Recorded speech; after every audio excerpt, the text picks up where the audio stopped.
Welcome back to civil tech. അപ്പോൾ നമുക്കിന്ന് അടുത്തൊരു ക്വസ്റ്റ്യൻ പേപ്പറിൻ്റെ സെക്ഷനിലോട്ട് കടക്കാം. സോ ലാഗ് അടിപ്പിക്കുന്നില്ല. ഫസ്റ്റ് ക്വസ്റ്റ്യൻ നോക്കാം. ബിൽഡിംഗ് മെറ്റീരിയൽ നിന്നുള്ളതാണ്. Basalt is an example of.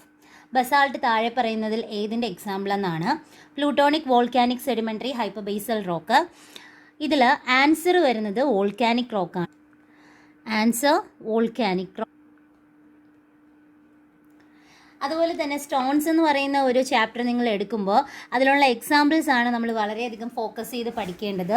Plutonic റോക്കിനാണ് example പറഞ്ഞിരുന്നെങ്കിൽ നമ്മൾ ഏത് എഴുതണമായിരുന്നു? ഗ്രാനൈറ്റ്. അതുപോലെ ഹൈപ്പർബേസൽ റോക്ക് എന്ന് പറയുമ്പോൾ അതിന് ഡോളോറൈറ്റ് ആണ് വരുന്നത്. ഇനി വോൾക്കാനിക്കിന് നമുക്ക് ബസാൾട്ട് എക്സാമ്പിൾ പറയാം. അതുപോലെ സെഡിമെൻ്ററി റോക്സ് പറയുമ്പം gypsum, limestone, sandstone, laterite, lignite, ഇങ്ങനെ ഒരുപാട് എക്സാമ്പിൾസ് ഉണ്ട്. എക്സാമ്പിൾസ് ഉള്ളത് മാക്സിമം നിങ്ങളൊന്ന് നോക്കി വെക്കുക. ഇതിൽ plutonic rock, volcanic rock, hyperbasal rock. എന്തായിരിക്കും പ്ലൂട്ടോണിക്, വോൾക്കാനിക്, ഹൈപ്പർബേസൽ എന്ന് ചോദിച്ചാൽ ഇത് മൂന്നും നമ്മുടെ ഇഗ്നിയസ് റോക്സിൻ്റെ ക്ലാസിഫിക്കേഷൻസിൽ വരുന്നതാണ്. ഇഗ്നിയസ് റോക്സ് എങ്ങനെയാണ് ഉണ്ടാകുന്നതെന്ന് ചോദിച്ചാൽ മാഗ്മ കൂളായി സോൾഫിക്കേഷൻ സംഭവിച്ചിട്ടാണ് ഇഗ്നിയസ് റോക്സ് ഫോം ചെയ്യുന്നത്. ആ ഇഗ്നിയസ് റോക്സ് ഫോം ചെയ്യുന്നത് എർത്തിന് താഴെ അതിൻ്റെ ഗ്രേറ്റർ ഡെപ്തിലാണ് എങ്കിൽ അതിന് നമ്മൾ പ്ലൂട്ടോണിക് റോക്ക് എന്ന് പറയും. ഒരു ഇൻ്റർമീഡിയറ്റ് ഡെപ്തിലാണ് ഉണ്ടാകുന്നതെങ്കിൽ ഹൈപ്പർബേസൽ എന്ന് പറയും. ഈ ഒരു സോൾഫിക്കേഷൻ നടക്കുന്നത് എർത്തിൻ്റെ സർഫസിലാണെങ്കിൽ അതിനെ നമ്മൾ വോൾക്കാനിക് റോക്ക് എന്നാണ് പറയുന്നത്. അപ്പോൾ ഇത് ഇത്രയും ഒന്ന് നോട്ട് ചെയ്ത് വയ്ക്കുക. അതുപോലെ സെഡിമെൻ്ററി എന്ന് പറയുമ്പോൾ എങ്ങനെയായിരിക്കും? പാരൻ്റ് റോക്കിൽ നിന്ന് വെതറിംഗ് പ്രോസസ്സോ അല്ലെങ്കിൽ ഡിസൻറ്റഗ്രേഷനോ സംഭവിച്ചിട്ടാണ് സെഡിമെൻ്ററി റോക്സ് ഫോം ചെയ്യുന്നത്. ഈ ഇഗ്നിയസ് റോക്സ്, സെഡിമെൻ്ററി റോക്സ്, അതുപോലെ മെറ്റാമോർഫിക് റോക്ക് എന്ന് പറയുന്നത് ഫോമേഷൻ ബേസ് ചെയ്ത് വരുന്ന ക്ലാസിഫിക്കേഷനാണ്. അപ്പോൾ ക്വസ്റ്റ്യൻ 1ൻ്റെ answer option C. Gneiss is formed from. Gneiss ഈ താഴെ പറയുന്നതിൽ ഏതിൽ നിന്നാണ് ഫോം ചെയ്യുന്നതെന്നാണ്. ഗ്നീസ് ഫോം ചെയ്യുന്നത് ഗ്രാനൈറ്റിൽ നിന്നാണ്. അതുപോലെ തന്നെ സാൻഡ്സ്റ്റോണിൽ നിന്നാണ് ക്വാർട്സൈറ്റ് ഫോം ചെയ്യുന്നത്. മാർബിള് ലൈംസ്റ്റോണിൽ നിന്നാണ് ഫോം ചെയ്യുന്നത്. അപ്പം ഈ ഒരു ഫോം ചെയ്യുന്നതെന്ന് ഉദ്ദേശിക്കുന്നത് ഈ ഗ്രാനൈറ്റിൽ നിന്ന് മെറ്റാമോർഫിക് റിയാക്ഷൻസ് വഴിയാണ് ഗ്നീസ് ഫോം ചെയ്യുന്നത്. ഇതാണ് ഉദ്ദേശിച്ചിരിക്കുന്നത്. Next, opaque glazing on clay products done with the substance called. Clay പ്രോഡക്ട്സിലെ ആ ഒരു ഗ്ലേസിംഗ് ഒപ്പാക്സിറ്റി കൊടുക്കുന്നത് ഇതിലേത് പ്രോഡക്റ്റ് എന്നാണ്. ജസ്റ്റ് ആ ഓപ്ഷൻ കാണുമ്പോൾ തന്നെ അറിയാം. സ്ലറി, സാൾട്ട്, സ്ലിറ്റ്, ഇതൊന്നും തന്നെ എന്ത് കൊടുക്കത്തില്ല? ഒപ്പാസിറ്റി കൊടുക്കത്തില്ല. സോ നമ്മുടെ ആൻസർ വരുന്നത് ഓപ്ഷൻ ഡി ആണ്. സ്ലിപ്പാണ് answer. 4th question, mixing the brick earth with the ingredient in dry state. ശ്രദ്ധിക്കുക, ക്വസ്റ്റ്യൻ എന്താണ്? ഡ്രൈ സ്റ്റേറ്റിലെ കാര്യമാണ് പറയുന്നത്. സോ ഡ്രൈ സ്റ്റേറ്റിൽ എന്ന് വെച്ചാൽ അതിൻ്റെ അർത്ഥം വെള്ളം ആഡ് ചെയ്യുന്നില്ല എന്നാണ് പറഞ്ഞിരിക്കുന്നത്. വാട്ടർ ആഡ് ചെയ്യുന്നില്ല. സോ ഇതിൽ കറക്റ്റ് ആൻസർ വരുന്നത് ബ്ലെൻഡിങ് ആണ്. വാട്ടർ ആഡ് ചെയ്യുന്ന പ്രോസസ്സാണ് ചോദിച്ചിരുന്നെങ്കിൽ നമുക്ക് ടെമ്പറിങ് പറയാമായിരുന്നു. ടെമ്പറിങ് എന്ന് പറഞ്ഞാൽ വെള്ളം ആഡ് ചെയ്യുന്ന പ്രോസസ്സാണ്. പക്ഷേ ഈ വെള്ളം ആഡ് ചെയ്യുന്നതിനും എന്തുണ്ട്? 2 രീതിയിൽ നമ്മൾ പറയുന്നുണ്ട്. ടെമ്പറിങ് 2 ടൈപ്സ് ആണ്. നീഡിങ്ങും ഉണ്ട്, പഗ്ഗിങ്ങും ഉണ്ട്. നമ്മുടെ ഈ ഒരു ടെമ്പറിങ് ചെയ്യുമ്പോൾ അത് ഗ്രൈൻഡ് ചെയ്താണ് എടുക്കുന്നതെങ്കിൽ പഗ്ഗിങ്ങും, അതുപോലെ ഹ്യൂമൻ്റെ ഫീറ്റോ അല്ലെങ്കിൽ കാറ്റൽസിനെ കൊണ്ട് എന്ന് വെച്ചാൽ ഉഴുതുമറിക്കുകയാണ് ചെയ്യുന്നതെങ്കിൽ അതിനെ നീഡിങ് എന്നുമാണ് പറയുന്നത്. അപ്പം വെള്ളം ആഡ് ചെയ്യാതെ ഡ്രൈ സ്റ്റേറ്റിൻ്റെ കാര്യമാണ് പറയുന്നത്. അപ്പോൾ ടെമ്പറിങ്ങിന് മുന്നേ ഉള്ള സ്റ്റേജാണ് ബ്ലെൻഡിങ് എന്ന് പറയുന്നത്. അപ്പം നമ്മുടെ ആൻസർ ബ്ലെൻഡിങ് ആണ് വരുന്നത്. ഇനി വെതറിങ് എന്ന് പറയുമ്പോൾ എന്തിനാണ് ചെയ്യുന്നത്? നമ്മൾ ആ ഒരു കറക്റ്റ് നാച്ചുറൽ ബേസിസിൽ തന്നെ പ്ലാസ്റ്റിസിറ്റി ഉണ്ടാവാൻ വേണ്ടിയിട്ടാണ് വെതറിങ് പ്രോസസ്സ് ചെയ്യുന്നത്. Next question, first class brick should have the crushing strength not less than. First class ബ്രിക്കിൽ ക്രഷിംഗ് സ്ട്രെങ്ത് എത്രയേക്കാളും കുറയാൻ പാടില്ല എന്നാണ് പറഞ്ഞിരിക്കുന്നത്. അപ്പോൾ യഥാർത്ഥം പറഞ്ഞാൽ ഈ ഒരു ക്വസ്റ്റ്യൻ നോക്കിക്കഴിഞ്ഞാൽ നമുക്ക് ലോജിക്ക് വെച്ചിട്ടാണ് ഈ ഒരു ആൻസർ എഴുതേണ്ടത്. ഫസ്റ്റ് ക്ലാസ് ബ്രിക്കിൻ്റെ കറക്റ്റ് മിനിമം ക്രഷിംഗ് സ്ട്രെങ്തിൻ്റെ വാല്യൂ ഒന്നും ഇതിൽ തന്നിട്ടില്ല. പക്ഷേ ആ ഒരു യൂണിറ്റ് വെച്ചിട്ടും അതുപോലെ ആ വാല്യൂ വെച്ചിട്ടും നമ്മൾ ഐഡൻറ്റിഫൈ ചെയ്യണം. നമ്മൾ ആൻസർ വരുന്നത് ഓപ്ഷൻ സി ആണ്. 5.5 ന്യൂട്ടൺ പെർ mm² ആണ് വരുന്നത്. ആൻസർ വരുന്നത് സി ആണ്. കാരണം ഫസ്റ്റ് ക്ലാസ് ബ്രിക്കിൻ്റെ കറക്റ്റ് ക്രഷിംഗ് സ്ട്രെങ്തിൻ്റെ വാല്യൂ 10.2 കുറയാൻ പാടില്ല എന്നാണ് പറയുന്നത്. ചില ബുക്കിലത് 10.5 എന്നും പറയാറുണ്ട്. 5, 10.6 ഓരോന്നിലും വേരി ചെയ്താണ് കൊടുത്തിരിക്കുന്നത്. അപ്പോൾ ഈ ഒരു 10.2 വേരി ചെയ്യാൻ പാടില്ല, കുറയാൻ പാടില്ല എന്നുള്ളൊരു കാര്യമാണ് നമ്മൾ പഠിച്ചിട്ടുള്ളത്. പക്ഷെ നമുക്ക് ഈ ഒരു ഓപ്ഷൻ ഇല്ല. 10.2 എന്ന് പറഞ്ഞാൽ ന്യൂട്ടൺ പെർ mm² ആണ്. അപ്പോൾ നമുക്കിവിടെ നിന്ന് ആൻസർ എന്ത് തന്നെയാണ് എടുക്കേണ്ടത്? ഓപ്ഷൻ സി ആണ്. In cement lime saturation factor should not be greater than. Cement lime saturation factor ആണ് ചോദിച്ചിരിക്കുന്നത്. നമുക്ക് ആൻസർ വരുന്നത് ഓപ്ഷൻ ഡി ആണ്, 1.02. 1.02 ആണ് വരുന്നത് answer. Maximum weight of insoluble residue in cement. Maximum ഉള്ള ഇൻസോലുബിൾ റെസിഡ്യൂ ആണ് പറയുന്നത്. യഥാർത്ഥം പറഞ്ഞാൽ ഇതിൻ്റെ പ്രൊഫഷണൽ ആൻസർ കീയിൽ 1.50 ഓപ്ഷൻ സി ആണ് ആൻസർ. പക്ഷേ അത് കറക്റ്റ് ലാസ്റ്റ് വന്നപ്പോൾ 5% ആയിട്ടാണ് പറഞ്ഞത്. ആൻസർ വരുന്നത് ഓപ്ഷൻ എ ആണ്. യഥാർത്ഥം പറഞ്ഞാൽ 5%, 1.50% പറയുന്നുണ്ട്. പഴയ കോഡ് ബുക്കിൽ 5ഉം പുതിയതിൽ 1.50 ആണ്. അപ്പോൾ നമുക്കിവിടെ ആൻസർ ആയിട്ട് വന്നിരിക്കുന്നത് 5% ആണ്. Then 8th question, motor with bulk density over 22 kilonewton per meter cube used as. 22 kilonewton per meter cube എന്ന് പറയുന്ന ബൾക്ക് ഡെൻസിറ്റി ഉള്ള മോട്ടാർ ഏതാണ്? എക്സ്റേ ഷീൽഡിംഗ് മോട്ടാറാണ്. കഴിഞ്ഞ വീഡിയോയിൽ നമ്മൾ ഈ എക്സ്റേ ഷീൽഡിംഗ് മോട്ടാറിനെ കുറിച്ച് പറഞ്ഞിട്ടുണ്ടായിരുന്നു. സോ അതിൻ്റെ ബൾക്ക് ഡെൻസിറ്റി എത്രയാണ്? 22 kilonewton per meter ക്യൂബിനേക്കാളും ഗ്രേറ്റർ ആണ് വരുന്നത്. The test commonly used for abrasion test to determine the hardness or resistance to wear for aggregate in concrete. നമ്മുടെ കോൺക്രീറ്റിലുള്ള അഗ്രിഗേറ്റിൻ്റെ വിയറിനും അബ്രഷനും രണ്ടിനും കൂടെ ഒരുമിച്ചുള്ള കോമൺ ടെസ്റ്റ് ഇതിലേതെന്നാണ് ചോദിച്ചിരിക്കുന്നത്.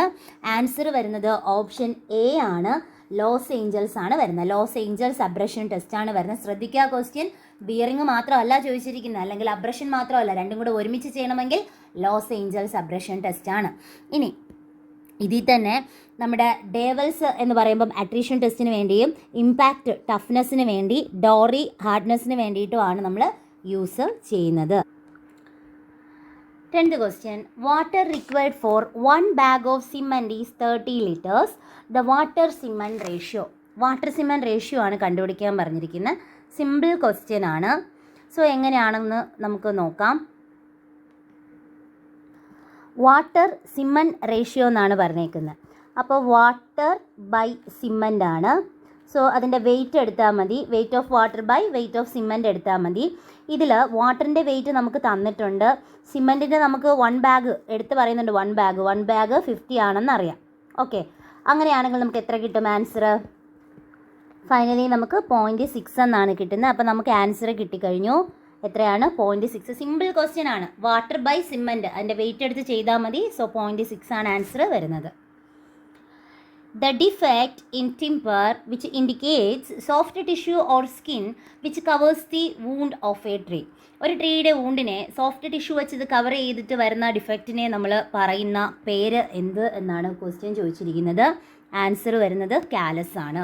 Answer callus. Younger സ്റ്റേജിലുണ്ടാവുന്ന injury bells ആണ്. നമ്മുടെ ട്രീ കട്ട് ചെയ്യുമ്പോൾ ഉള്ള വൈറ്റ് സ്പോട്ട്സിന് ട്രെക്സിനസ് എന്നാണ് പറയുന്നത്. റെഡ് അല്ലെങ്കിൽ യെല്ലോയിഷ് കളറിൽ വരുന്ന ഒരു ഫോം, അതും ഓവർ മെച്യൂരിറ്റി കൊണ്ടും അതുപോലെ പ്യുവർ വെന്റിലേഷൻ കൊണ്ടാണെങ്കിൽ അതിനെ ഫോക്സിനസ് എന്നാണ് പറയുന്നത്. The thin layer of sap between sap wood and inner bark is known as. ഒരു തിൻ ലെയർ ഓഫ് സാപ്പ് വുഡിനും ഇന്നർ ബാർക്കിനും ഇടയിലാണ് ചോദിച്ചിരിക്കുന്നത്. ആൻസർ വരുന്നത് ക്യാമ്പിയം ലെയർ ആണ്. ഇന്നർ കോർ എന്താണെന്ന് ചോദിച്ചാൽ അത് മെഡുല്ല അല്ലെങ്കിൽ പിത്താണ്. റേഡിയൽ ലൈൻ എന്ന് പറയുന്നത് മെഡുലറി റേ ആണ്. അതുപോലെ നമ്മുടെ ടിമ്പറിൻ്റെ പോർഷനിൽ ഏറ്റവും ഓൾഡർ ആയിട്ടുള്ള പോർഷൻ ഏതാ എന്ന് ചോദിച്ചാൽ ഹാർഡ് വുഡ് ആണ്. അതിനെ നമ്മൾ ഡ്യൂറാമെൻ എന്ന് പറയാറുണ്ട്. ഡെഡ് സെൻട്രൽ വുഡ് എന്നും പറയാറുണ്ട്. A thermoplastic resin produced from ethylene from petroleum is. So ഇതിൻ്റെ ആൻസർ ആദ്യം പ്രൊവിഷണലിൽ വന്നത് ഒന്നായിരുന്നു, അതുപോലെ ഫൈനലിൽ വന്നത് ഒന്നാണ്. പ്രൊവിഷണലിൽ സ്റ്റെറൈൻ എന്നായിരുന്നു, അത് ഫൈനലിൽ വരുന്ന സമയത്ത് വിനൈലാണ് ആൻസർ വരുന്നത്. യഥാർത്ഥം പറഞ്ഞാൽ തെർമോപ്ലാസ്റ്റിക് റെസിനിൽ സ്റ്റെറൈനും വരുന്നുണ്ട്, വിനൈലും വരുന്നുണ്ട്. ആൻസർ കീയിൽ ഉണ്ടായിരുന്നത് വിനൈലാണ്. PVCN for paint used for prime coat on metal. PVCN എന്താണെന്നാണ് നമ്മൾ ആദ്യം അറിയേണ്ടത്. Pigment oleum concentration number. Pigment oleum concentration നമ്പറാണ് PVCN എന്ന് പറയുന്നത്. ഇതിൽ തന്നെ മെറ്റലിലുള്ള പ്രൈം കോട്ട് ആണെങ്കിൽ അതിൻ്റെ ആൻസർ എന്ന് പറയുന്നത് ഓപ്ഷൻ സി ആണ്. 25 to 40 ആണ് വരുന്നത്. അതുപോലെ തന്നെ ഈ എക്സ്റ്റീരിയർ സർഫസ് ഓഫ് ഹൗസ് അതും ക്വസ്റ്റ്യൻ ചോദിച്ചിട്ടുണ്ട്. ആൻസർ വരുന്നത് 28 to 40 ആണ്. വുഡിലാണ് പ്രൈം കോട്ടായിട്ട് കൊടുക്കുന്നതെങ്കിൽ 35 to 40 ആണ് വരുന്നത്. അതുപോലെ സെമി ഗ്ലോസ് പെയിൻ്റ് ആണെങ്കിൽ 35 to 45 ആണ് PVCN വാല്യൂ വരുന്നത്. PVCNൻ്റെ ഇക്വേഷൻ എന്ന് പറയുന്നത് V1/V1+V2 ഇൻ പെർസെൻറ്റേജിലാണ് എക്സ്പ്രസ് ചെയ്യുന്നത്. അപ്പോൾ പിഗ്മെൻറ്റ് വോളിയം കോൺസെൻട്രേഷൻ റേഷ്യോ എന്താണെന്നാണ് ചോദിക്കുന്നതെങ്കിൽ പിഗ്മെൻറ്റിൻ്റെ വോളിയത്തിൻ്റെയും നോൺ വോളറ്റൈൽ മെറ്റീരിയൽ നമ്മുടെ വെഹിക്കിൾ പോലുള്ള നോൺ വോളറ്റൈൽ മെറ്റീരിയലിൻ്റെയും വോളിയത്തിൻ്റെ റേഷ്യോ എടുക്കുന്നതിനെയാണ് നമ്മൾ PVCN എന്ന് പറയുന്നത്. The theoretical amount of water required for lime slaking with the weight of calcium oxide is. ഇത് അവിടെ തന്നെ സ്ലേക്കിങ്ങിൽ നമ്മൾ പഠിക്കുന്ന ഒരു പോയിന്റ് ആണ്. തിയറിറ്റിക്കൽ എമൗണ്ട് ഓഫ് വാട്ടർ എന്ന് പറയുമ്പം 32% ആണ്. പ്രാക്ടിക്കൽ വരുമ്പം 2 to 3% എന്ന് പറഞ്ഞ് പഠിക്കുന്നുണ്ട്.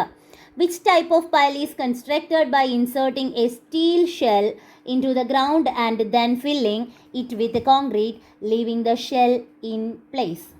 സോ ഇത് കേസും അൺകേസ് എന്ന് പറയുന്ന പോർഷനിൽ നിന്ന് വരുന്ന ക്വസ്റ്റ്യൻ ആണ്. സോ നമ്മുടെ ആൻസർ വരുന്നത് റെയ്മണ്ട് പൈലാണ്. Raymond pile. അപ്പോൾ ഇത് കാണുമ്പോൾ തന്നെ അറിയാം റെയ്മണ്ട് മാത്രമാണ് ഒരു ഓഡ് വൺ ആയിട്ട് ഉള്ളത്. A course of stone masonry provided immediately above the cornice.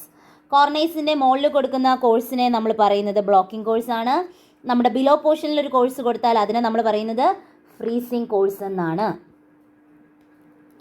In a brick nogging partition wall, what is the term for the vertical wooden member that support the brick infill? Answer option D ആണ്. Studs ആണ് വരുന്നത്. Answer option D studs. The most suitable lintel for spans exceeding 2 meters and carrying heavy load is.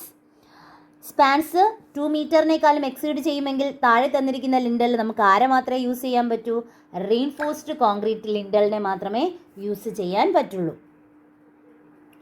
The line along with the resultant of all the forces including self weight passes in an arch is called. ശ്രദ്ധിക്കുക, ആർച്ചിൻ്റെ കാര്യമാണ് പറഞ്ഞിരിക്കുന്നത്. Resultant of all forces pass ചെയ്യുന്ന കാര്യമാണ് എങ്ങനെയായിരിക്കും വരുന്നത്? Thrust ലൈനാണ് answer വരുന്നത്. Answer B ആണ് വരുന്നത്.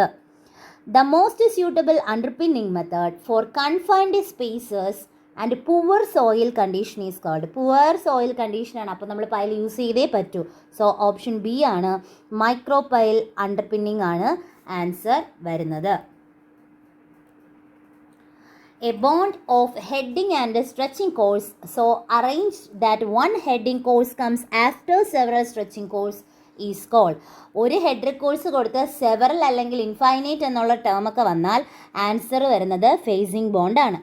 അതേസമയം നമ്മൾ ഒരു ഹെഡർ കോഴ്സ് കൊടുത്തിട്ട് 3 അല്ലെങ്കിൽ 5 സ്ട്രെച്ചർ കോഴ്സ് കൊടുക്കുമെന്ന് പറഞ്ഞാൽ അത് ഗാർഡൻ വാൾ ബോണ്ടാണ് വരുന്നത്. ഗാർഡൻ വാൾ ബോണ്ട് എന്ന് പറയുമ്പോൾ ഗാർഡൻ വാൾ ഇംഗ്ലീഷും ഉണ്ട് ഫ്ലെമിഷും ഉണ്ട്. അതുപോലെ റേക്കിംഗ് ബോണ്ട് എന്ന് പറയുമ്പം തിക്നെസ് കൂടുതലുള്ള സ്ഥലങ്ങളിൽ നമ്മുടെ പേയ്മെൻ്റ് ഒക്കെ ചെയ്യാൻ വേണ്ടിയിട്ടാണ് നമ്മൾ റേക്കിംഗ് ബോണ്ട് കൊടുക്കുന്നത്. റേക്കിംഗ് ബോണ്ട് മെയിനായിട്ട് 3 ടൈപ്പ് ഉണ്ട്. ഡയഗണൽ ബോണ്ട് ഉണ്ട്, ഹെറിംഗ് ബോണ്ട് ഉണ്ട്, സിക്സാഗ് ബോണ്ട് ഉണ്ട്. അതുപോലെ തന്നെ ഡച്ച് ബോണ്ട് എന്ന് പറയുമ്പം ഇംഗ്ലീഷ് ബോണ്ടിൻ്റെ ഒരു മോഡിഫൈഡ് ക്ലാസിഫിക്കേഷനാണ് അല്ലെങ്കിൽ ഫോമാണ്. അടുത്ത ഹെഡിങ് ബോണ്ട്. ഹെഡിങ് എന്ന് പറഞ്ഞില്ല, ഹെഡർ ബോണ്ട് എന്ന് പറഞ്ഞേ ഉള്ളൂ. ഹെഡർ മാത്രം പ്ലേസ് ചെയ്ത് വരുന്ന ബോണ്ടിനെയാണ് ഹെഡർ ബോണ്ട് എന്ന് പറയുന്നത്. In raking shoring the inclination of rakers is generally. നമ്മുടെ ഷോറിങ്ങിലുള്ള ഒരു ടൈപ്പാണ് റേക്കിംഗ് ഷോറ്. ആ റേക്കിംഗ് ഷോറിൽ ഈ റേക്കിംഗ് കൊടുത്തിരിക്കുന്നത് ഹൊറിസോണ്ടലുമായിട്ട് എത്ര ആംഗിളിൻ്റെ ബേസിസിലാണെന്നാണ്. ആൻസർ വരുന്നത് 45 to 75 ഡിഗ്രിയാണ്. 45 to 75 ഡിഗ്രി